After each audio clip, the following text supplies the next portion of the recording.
নম্বর 1, পৃষ্ঠা নম্বর 3, হাদিস নম্বর 3, আল্লাহ রাসূল সাল্লাল্লাহু আলাইহি ওয়াসাল্লাম বর্ণনা করেন, ফাজা জিবরাইল আলাইহিস সালাতু ওয়াস সালাম।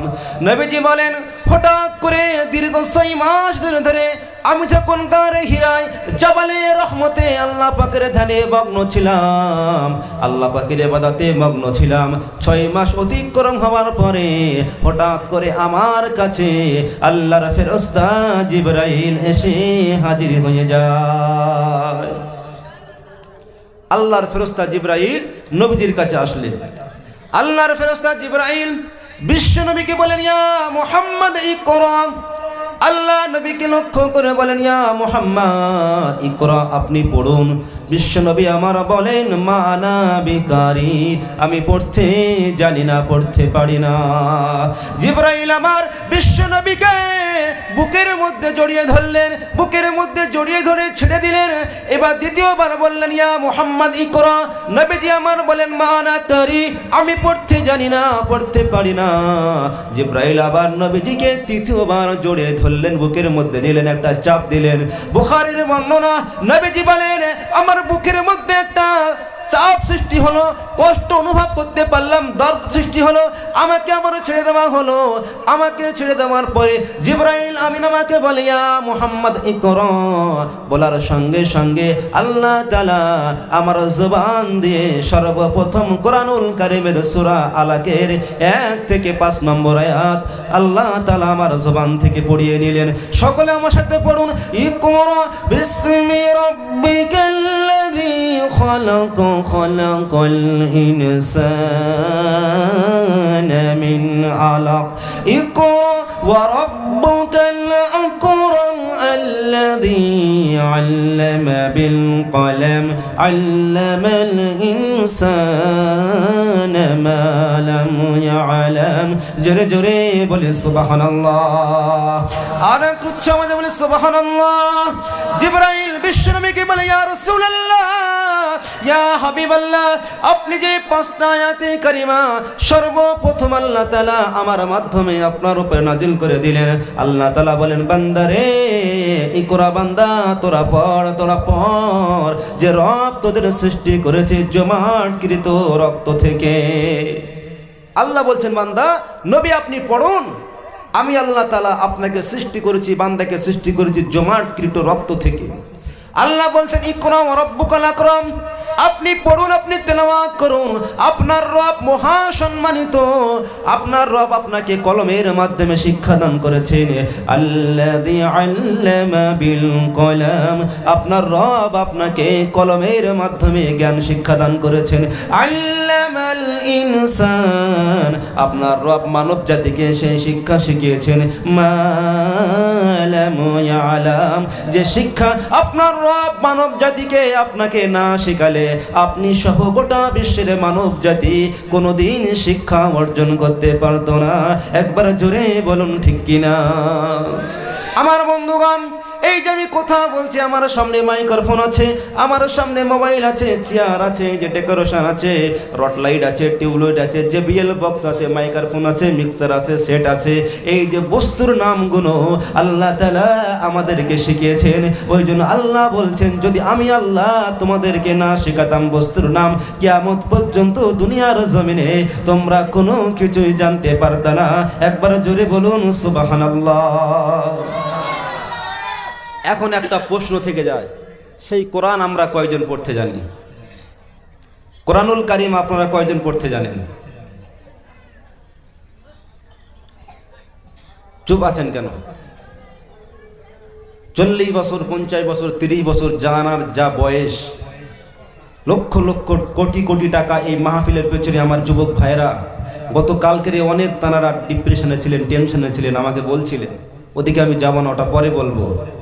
তো এই যে মাহফিলটাকে পরিচালনা করতে গেলে এক মাহফিল কমিটি একজন ব্যক্তি 10টা টাকা 100 টাকা দেবে, তার কাছে যাইতে যাইতে যাইতে যাইতে চপ্পল ছিঁড়ে যায়। ঠিক বললাম না ভুল বললাম? এরপরেও আপনাদের জন্য সুন্দর ব্যবস্থা করে দিয়েছে। গতকাল 31 নাইট 2025 পেরিয়ে গিয়েছে না, আজকে 1 জানুয়ারি। আপনি জানেন আমার কলকাতায় গত রাত্রে খবর নিলাম লক্ষ লক্ষ নয় কোটি কোটি টাকার আতশবাজি ফাটেছে। আমি যে জায়গায় বাস করি 50-50 হিন্দু মুসলিম, মানে আমার হিন্দু ভাইরা যদি 100 টাকার বাজি ফাটায়, মুসলমান ভাইরা 110 টাকা, 10 টাকা বেশি, সব দিক থেকে মুসলমান আগিয়ে। সুতরাং আমার যুবক ভাইরা, আপনার এলাকার কৃতি সন্তান আমার মুজাক্কির ভাইরা, ওনার যে কমিটি আছে, ওনার যে গ্রুপ আছে, ওনারা চাইলে 31st নাইট কালকের থেকে আজকের পর্যন্ত ড্যান্স, গানের কনসার্ট, বিভিন্ন পিকনিক, হারাম কাজ করতে পারতেন না? পারতেন না? কথা কন না কেন? ঘুমিয়ে গেলেন নাকি? পারতেন না? পারতেন না? তারপরেও তানারা এই একটা বর্বর দিন চলে গেল, অপসংস্কৃতি এড়িয়ে সব পৃথিবীর দর্শন দিয়ে তারা কোরআন সুন্নাহ, কোরআন হাদিসের আলোচনা শোনার জন্য আপনাদের এত সুন্দর ব্যবস্থা করে দিয়েছেন। তারপরে তাবারক আছে বাবাজি, তাবারকের ব্যবস্থা করেছেন। আল্লাহ তাআলা চাইলে কিয়ামতের দিন আপনাদের প্রত্যেককে নাজাতের জরিয়া বানিয়ে দেবেন, সকলে বলি আমিন। কিন্তু আজকের দিনে এই রাত্রে গতকাল 31st নাইট থেকে নিয়ে মুসলিম সমাজ সহ পৃথিবীর সমস্ত জাতি ধর্ম বর্ণের যুবক আর যুবতী কত অন্যায়, কত পাপের কাজ, কত অনিষ্ট কাজ, কত হারাম কাজে জড়িত, আপনারা প্রত্যেকের সোশ্যাল মিডিয়ায় চোখ রাখলে দেখতে পারবেন। ঠিক বললাম না ভুল বললাম? আমার বন্ধুগণ, সেই জন্য আমাদেরকে এই মাহফিল থেকে শিক্ষা নেওয়া লাগবে। গতানুগতিক আমাদের ধারাবাহিক মাহফিল শুনে আসি, কেচ্ছা কাহিনী, ঘটনা, ওটা আমাদেরকে আর শুনলে হবে না। অবশ্যই আমরা ঘটনা শুনবো কোরআন এবং হাদিসের আলোকে। কোরআনুল কারীমে আল্লাহ তাআলা সূরা ইউসুফ দিয়েছেন। সূরা ইউসুফকে বলা হয় আহসানুল কসাস, সর্বশ্রেষ্ঠ ঘটনা বলি আল্লাহ তাআলা। দুনিয়ার জমিনে কোনো সাহিত্য, কোনো নভেল, কোনো নাটক গ্রন্থের মধ্যে দুনিয়ার কোনো কবি, দুনিয়ার কোনো সাহিত্যিক, দুনিয়ার কোনো রাইটার, দুনিয়ার কোনো লেখক এত সুন্দর করে কোনো ঘটনা উপস্থাপন করতে পারে না। আল্লাহ রাব্বুল আলামিন এত সুন্দর ইউসুফ আলাইহিস সালাম, জুলাইখা এবং তার আব্বাজান ইউসুফ, তার আব্বাজান ইয়াকুব আলাইহিস সালাম, তার 11টা ভাইকে নিয়ে এত সুন্দর রোমান্টিক একটা উৎকৃষ্ট ঘটনা বর্ণনা করেছেন। কোরআনুল কারীমের মধ্যে তাকে বলা হয় সর্বকালের সর্বযুগের সর্বশ্রেষ্ঠ ঘটনা। এত সুন্দর ঘটনা দুনিয়ার জমিনে কোনো লেখক কোনো তানার বইয়ের মধ্যে লিখতে পারে না। একবার জোরে বলুন না সুবহানাল্লাহ। কিন্তু বর্তমান যুগ সন্ধিক্ষণে বড় দুঃখের বিষয়, বড় পরিতাপের বিষয়, আমাদের এই সমাজে এই স্টেজগুলোকে, এই চেয়ারগুলোকে যাদেরকে আপনারা ইনভাইট করে আনেন, বসান, তারা কোরআন নাই, হাদিস নাই, ইজমা নাই, কিয়াস নাই, সাহাবাদের কোনো জীবনী নাই, ইমামদের কোনো জীবনী নাই, তাবেঈনদের কোনো জীবনী নাই, সাহাবীদের কোনো জীবনী নাই। শুধু বাপ দাদার ঘটনার কেচ্চা কাহিনী, হাসাহাসি, কান্না কান্নি দিয়ে তারা তাদের সময় পাস করে কমিটির কাছ থেকে 20,000 টাকা হাদিয়া নিয়ে চলে যায়। বলেন ঠিক কিনা? ঠিক বললাম না ভুল বললাম? আপনি ঠিক বললেও ঠিক, ভুল বললেও ঠিক। বর্তমান যুগ সন্ধিক্ষণের যে রোগ, ওই রোগ অনুযায়ী ডাক্তারের প্রেসক্রিপশন করা লাগবে না লাগবে? আপনার যে রোগ, ডাক্তারের কাছে গেছেন, আপনি বলছেন আমার এখানে দর্দ হচ্ছে, আর ডাক্তার যদি আপনার দেয় জ্বরের ওষুধ, কাজ হইবে? তাহলে আপনার দর্দ, ব্যথা, যন্ত্রণার পেন ট্যাবলেট দেওয়া লাগবে, তাহলে কাজ হবে। বর্তমান যুগ সন্ধিক্ষণে আমাদের সম্পর্ক ডর্জন ডর্জন কোরআন থেকে দূরে, হাদিস থেকে দূরে, বিশ্বনবীর আদর্শ মণ্ডিত থেকে দূরে। সুতরাং আমাদের এই জাতির উপরে আল্লাহর রহমত কেমনে আসবে? আল্লাহর রহমত কেমনে আসবে? আল্লাহর গজব আমাদের উপরে যুগে যুগে আসে না, আসে নাই। আমার বন্ধুগণ, সেই জন্য আল্লাহ সুবহানাহু ওয়া তাআলা এই আয়াতটাকে নাযিল করে দিলেন। এই আয়াতটা কেন নাযিল করলেন? কোরআনুল কারীমের মধ্যে আল্লাহ তাআলা সর্বপ্রথম এই আয়াত ইকরা পড়ো শব্দ দিয়ে কেন নাযিল করলেন, অবতীর্ণ করলেন? শিক্ষণীয় বিষয় এটা। যখন কোনো ব্যক্তি কিতাব পড়তে পারবে, পুস্তক পড়বে, সে জ্ঞান অর্জন করতে পারবে।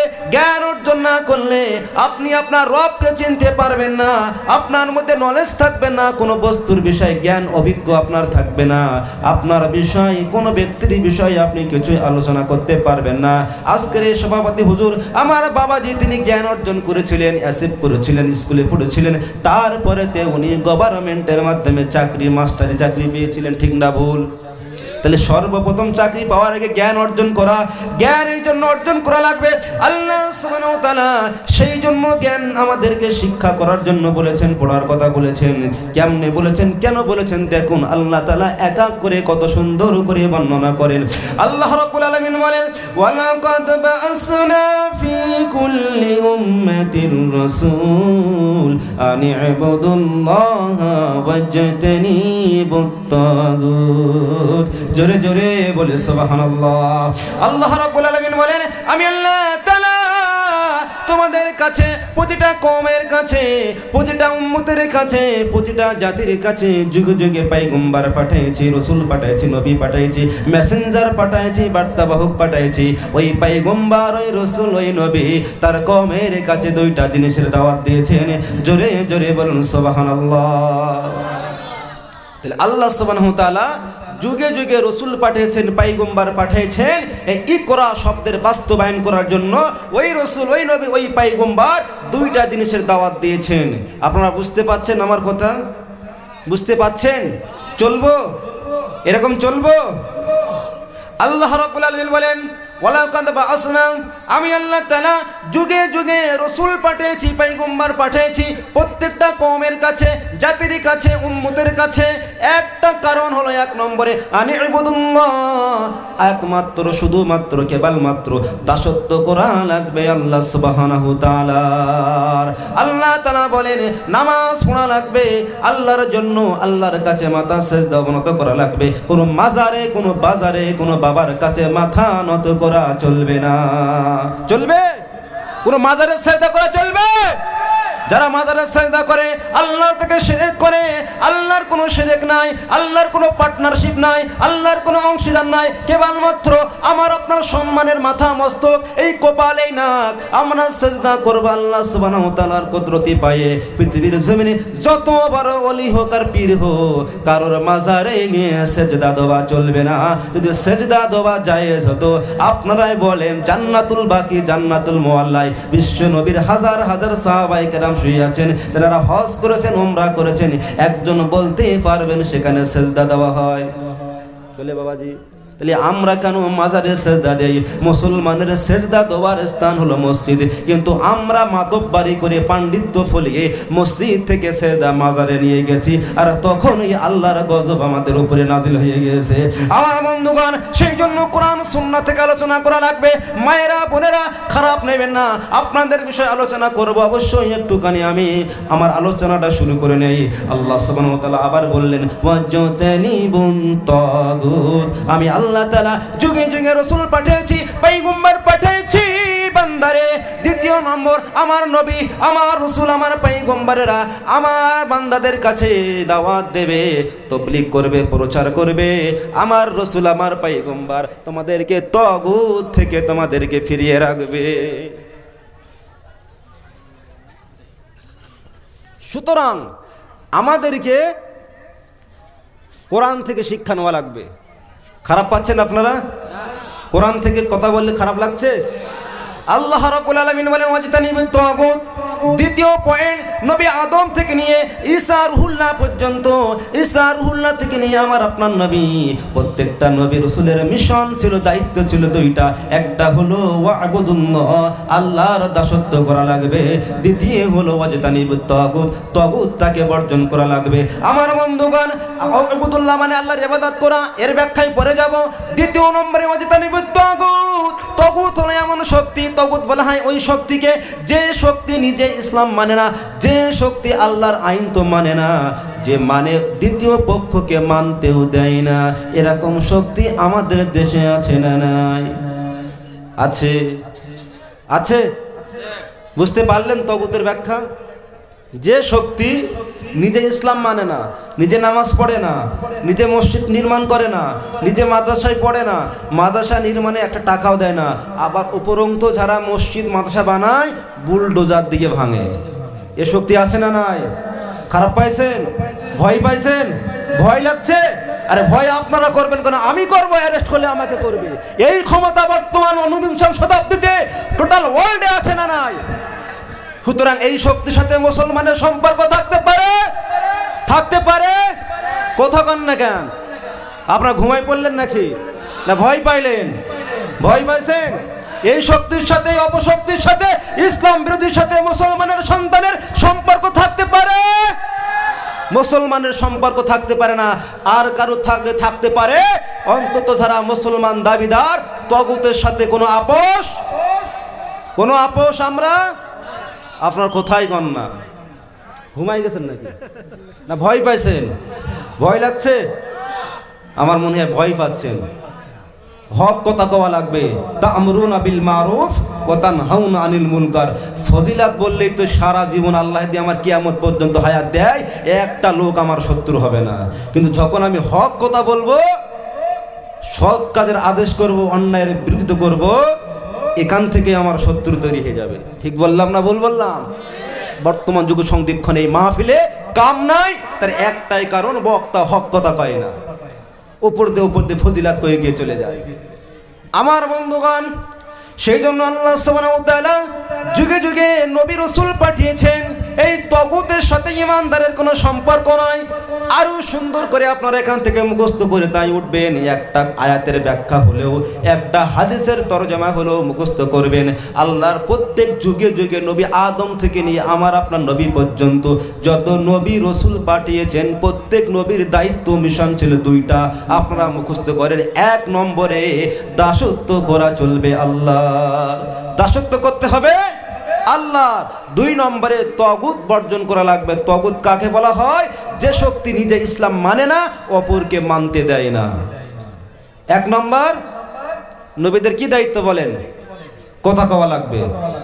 আপনি ওয়াজ শুনবেন, সকালবেলা বলবেন কলকাতা থেকে হুজুর আইছিল, কি কইলো কিছু বুঝলাম না, মাহফিল কমিটিকে বলবেন কাকে ধরে নিয়ে আসলা, বেকার। এটা চলবে না। নবীদের কি দায়িত্ব? কথা বলেন। নবী রাসূলদের দায়িত্ব কয়টা? সামনে তো কোন সবাই বলেন? দুইটা। এক নম্বর, আল্লাহ পাকের দাসত্ব করা লাগবে, অন্য কারুর গোলামি দাসত্ব ইবাদত করা চলবে না। গাছের চলবে না, সূর্যের চলবে না, দেবদেবীর চলবে না, মানে আপাদ মস্তক দাসত্ব ইবাদত বন্দেগী আল্লাহ ছাড়া অন্য কারুর চলবে না। দুই নম্বর, তাগুত বর্জন করা লাগবে। তাগুত কাকে বলা হয়?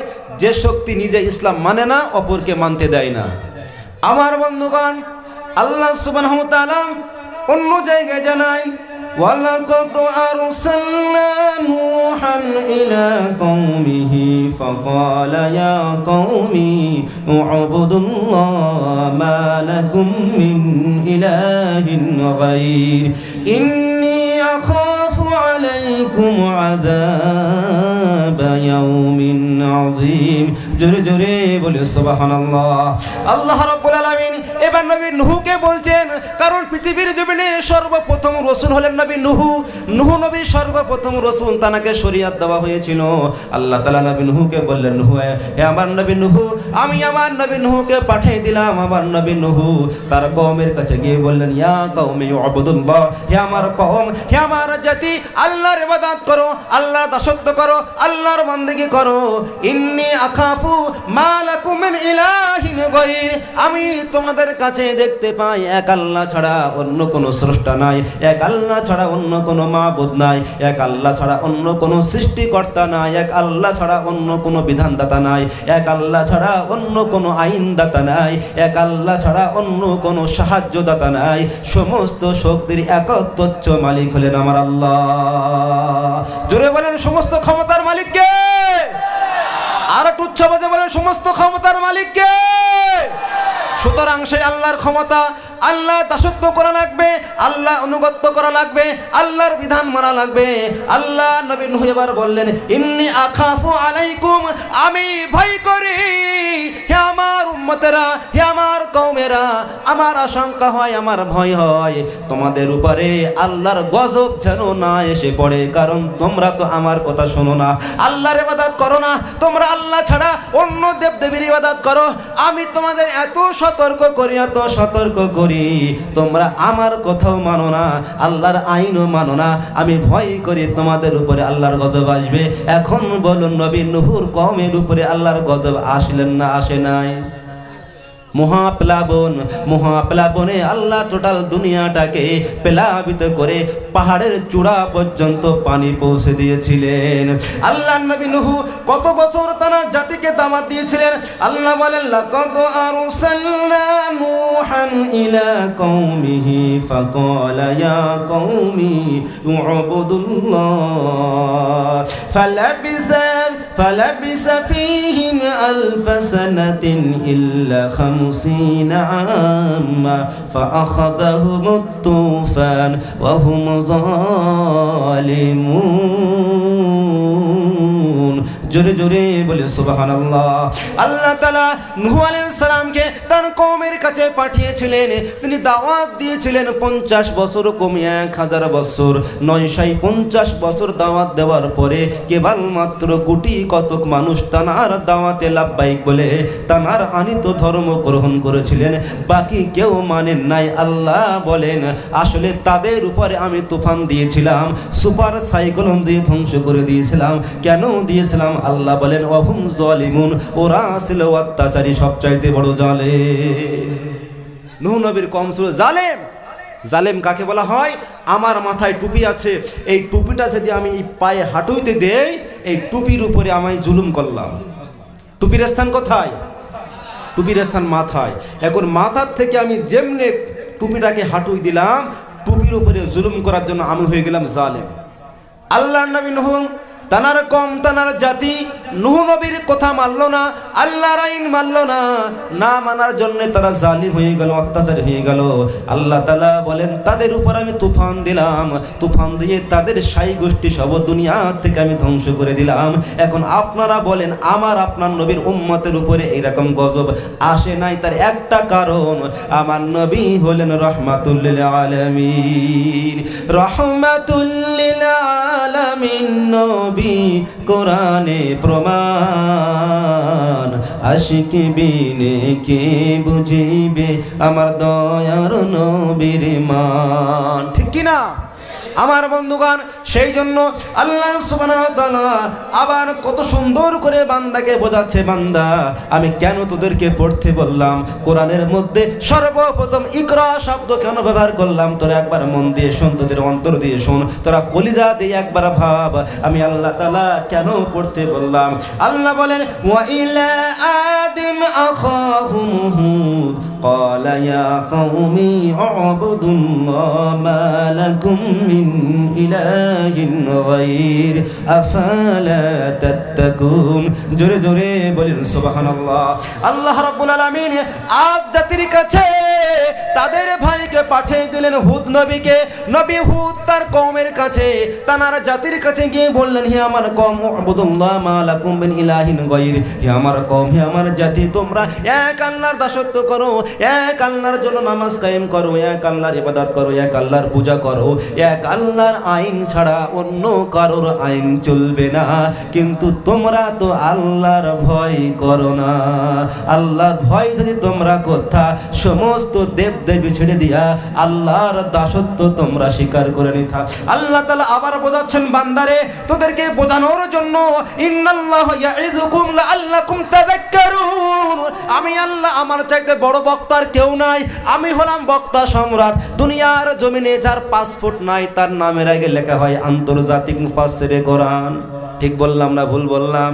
এখনো পাসপোর্ট বানায়নি, বাংলাদেশে যাওয়া তো দূরের কথা, পাসপোর্ট হয়নি, তার নামের আগে হ্যান্ডবিলে লেখা থাকে আন্তর্জাতিক খ্যাতি সম্পন্ন মুফাসসিরে কোরআন।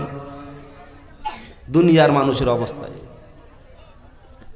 আল্লাহ বলছেন ইন্নাল্লাহা ইয়াইযুকুম, অবশ্যই আল্লাহ ওয়াজ করে।